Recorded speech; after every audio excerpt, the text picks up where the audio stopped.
Good afternoon, everyone. It is Sunday. It is February 8th. February 8th, I am. Oh, sorry. That was King Henry. Weirdest things come in when I start mentioning things. So, as you can see, I have a different background because I finally have been able to move into my new apartment. Got in here yesterday afternoon, but I don't have Wi-Fi set up yet. Supposedly they have free Wi-Fi, but I think you have to have an apartment way up by the office. And I'm not there, I'm toward the back. So hopefully once I find out who the provider is here, we can get that set up so that we can get back onto the computer for next week's session. This week, like I said, it's been a whirlwind of a week. New job, finished my first week there. So far, so good. New apartment, so things are moving along pretty quickly. Although yet it feels energetically that things are maybe slowing down a little bit. But I've been fooled before by energy, so we're going to ask for the reading for the collective this week. Energetically, where are we? As it was brought to my attention when I got ambushed in the parking lot coming back from getting groceries, that a great reckoning is headed our direction. And this person believed in pure evil and that the earth was full of pure evil that needed to be removed from the planet. And yes, there is evil out there, but the world is not full of it. There is more love on this planet than there is pure evil. As a shaman, trust me, I know this. And because of the work that the Pillars of Light group does, I know it to be fact. But this person also, that accosted me out in the parking lot, is still very much of the belief that God is a man. And it shows you where energy can get stuck. He says he's starting the spiritual path, but absolutely God is a man, and there is no feminine quality. It's a lie. So that is what we really are here to heal on this planet, is to wake people up to the fact that the Creator is an energy. It's a masculine, feminine energy, and we are all related. We are all created in its image. Otherwise, we'd all be men. What kind of fun would that be? If everything was created in man image. So, it's interesting, and he was very dead set, telling me I was wrong. I didn't know what I was talking about. I was wrong about this. I was wrong about that. And when you run into people like that, honestly, there is no talking to them until their belief opens up, their attitude changes a little bit. Because when somebody is under the pretense of they are always right and you are always wrong no matter what you say, you're not the one with the problem. It's them.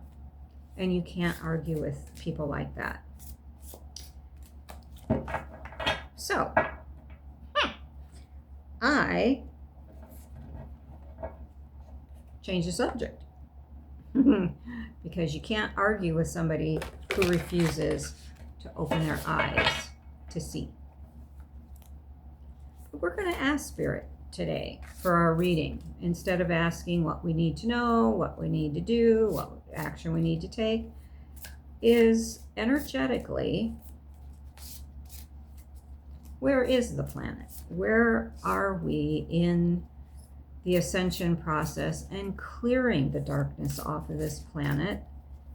Are we any closer to our goals of bringing the energy of love to everything and everyone that inhabits Maha'ina, Pachamama, Gaia, Mother Earth, however you want to call this beautiful blue ball that we are living on. So today we're using Sacred Destiny by Denise Linns. And we're going to see if we can get an answer on where things stand for the collective. And happy Super Bowl for those of you who are into football. I used to go to the Super Bowl parties all the time in Vegas because my dad always had free tickets from his boss. They'd come out here, go to all the big parties, and of course invite me to go along after I got off work. So it was always fun. So let's pull 3 cards. Whoa. Okay.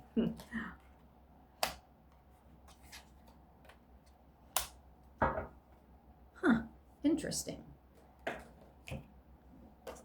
I've only used this deck a couple times, so the first card was kind of scary looking. Power. A lot of dark clouds, lightning. It'll be interesting to see what that has to say. The second card is wisdom.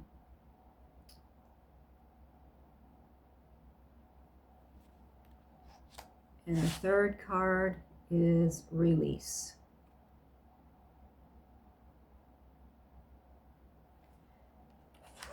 So let's see what these cards have to say about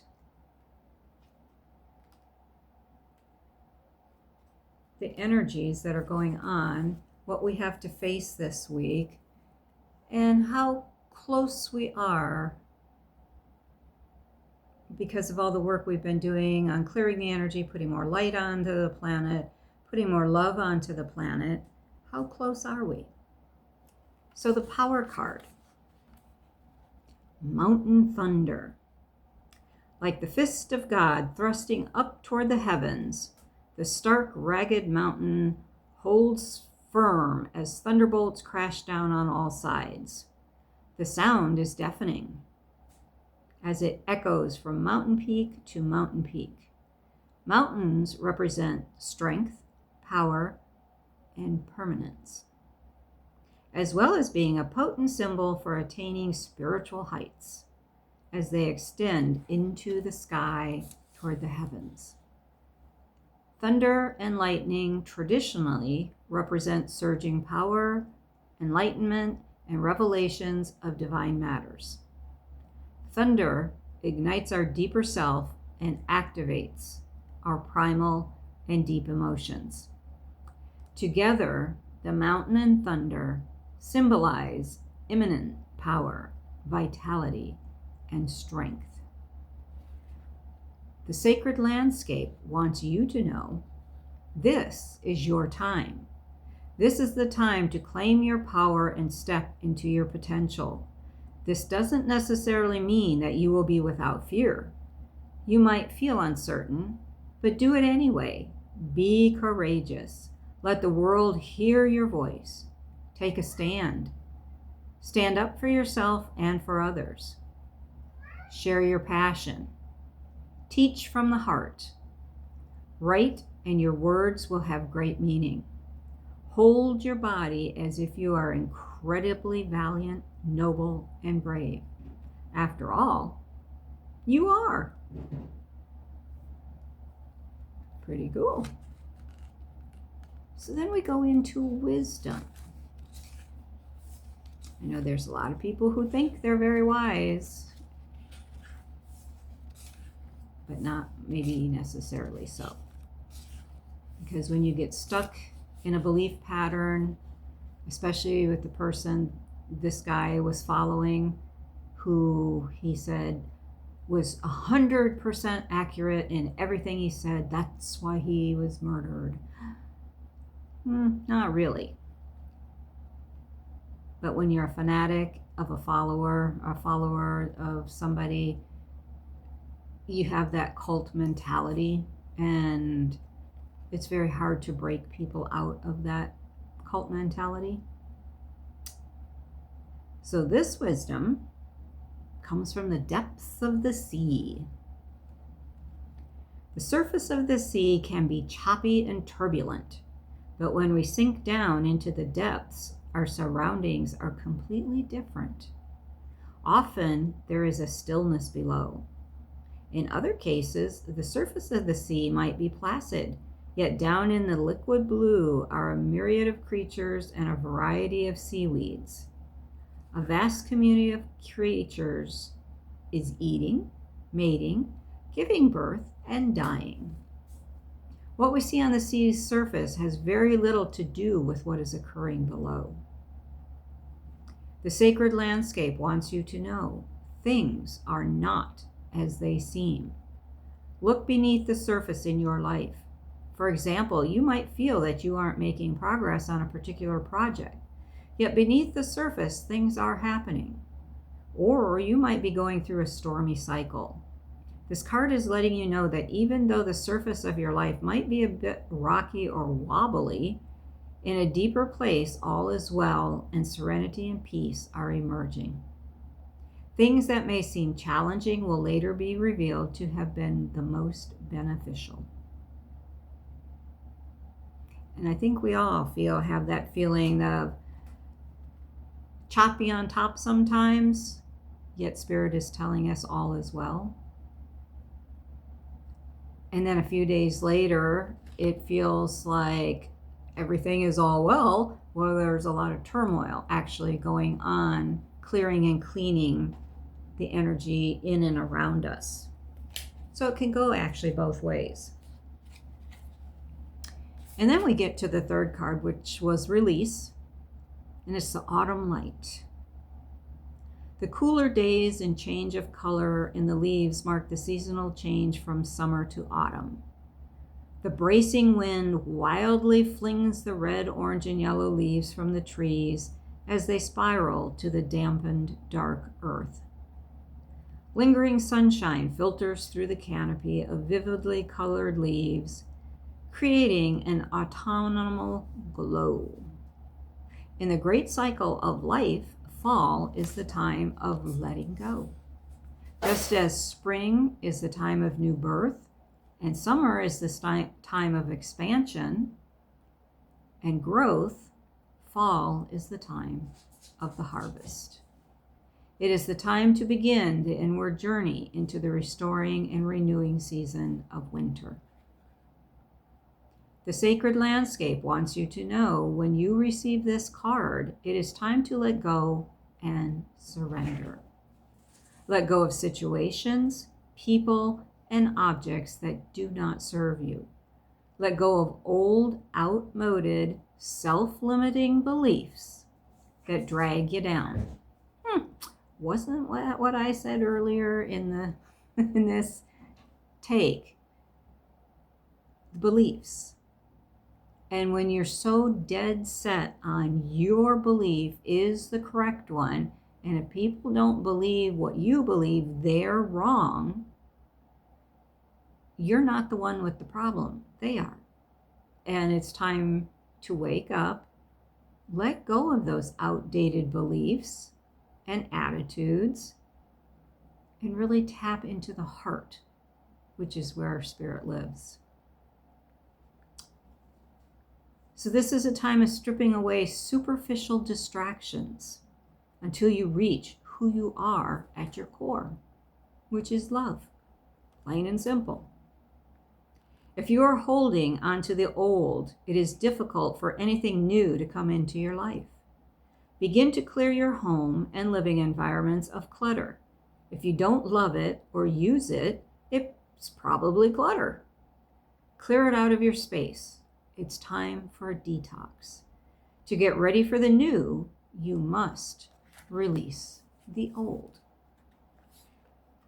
And in a way, that's what Mother Earth is doing. We're moving into new energy, the age of Aquarius, where femininity rules. We rule by love, compassion, empathy, not by greed and ego. So let go. And that's what Earth is asking all of us to do. That's what she's doing. She's letting go of that old energy so that she can rise up.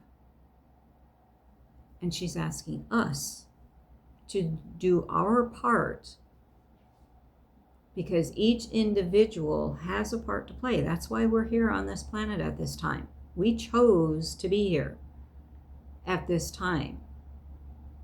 So yes, there is a great shift coming,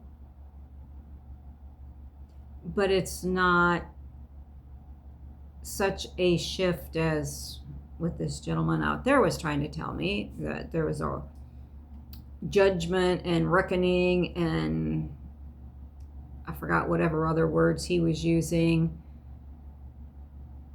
But yes, there is a clearing taking place on this planet. It's time to move more into the age of Aquarius, where feminine rule does from the heart, comes from the spirit, not from the male-based ego, power, greed, because that's not what Earth is about. So I ask that you please continue to hold the light.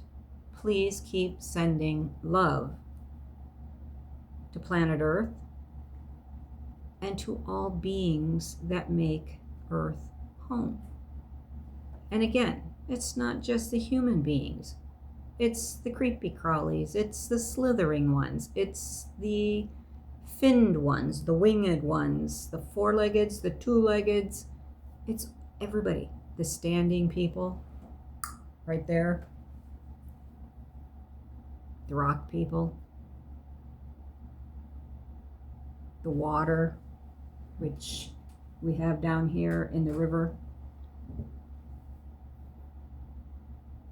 So send love and healing to the planet.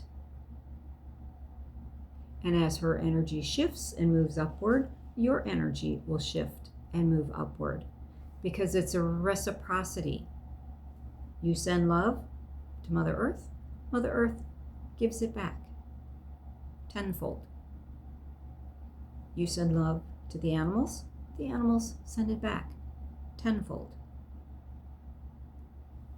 But don't forget yourself. A great exercise that was taught to me by the owner of a store I used to work at in North Scottsdale was to stand in front of the mirror and look at yourself dead set in the eyes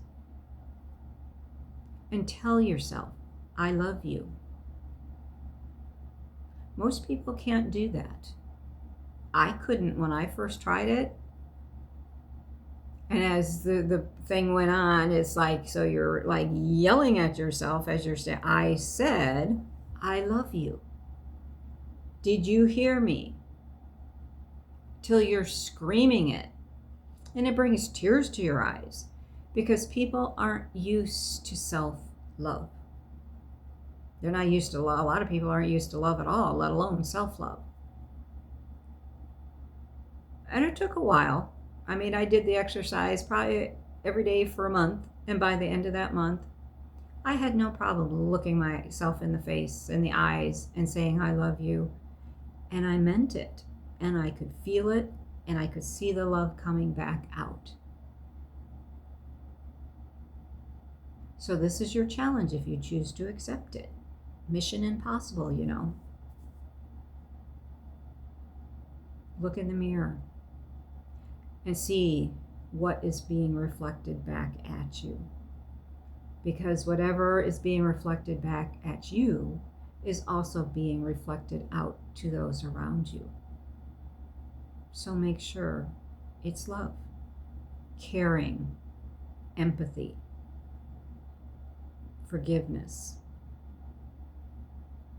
And that is how we're going to get through the challenges that are coming, that we're going through as a community, as with your brothers, your sisters, because we are all related. Walk in beauty. That's what it means. Walk the path of love, the sacred path of love. Mitakiwe Oyasi. We are all related. And it's time people step up, walk the path of beauty, walk their talk, instead of the forked things that I keep hearing. Somebody will say this, and this on how they are, but that's not what their behavior shows.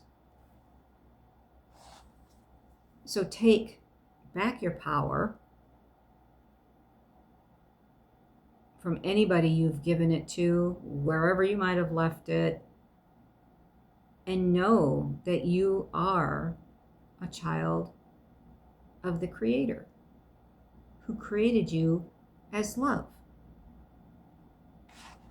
And then you add the wisdom of the sea, part of Mother Earth. But look below the surface, because you will see something much different than what you see on the surface. And then anything that doesn't feel right, release it. Let it go. That way it allows bigger and better things brought into your life. And so on that note, we'll end this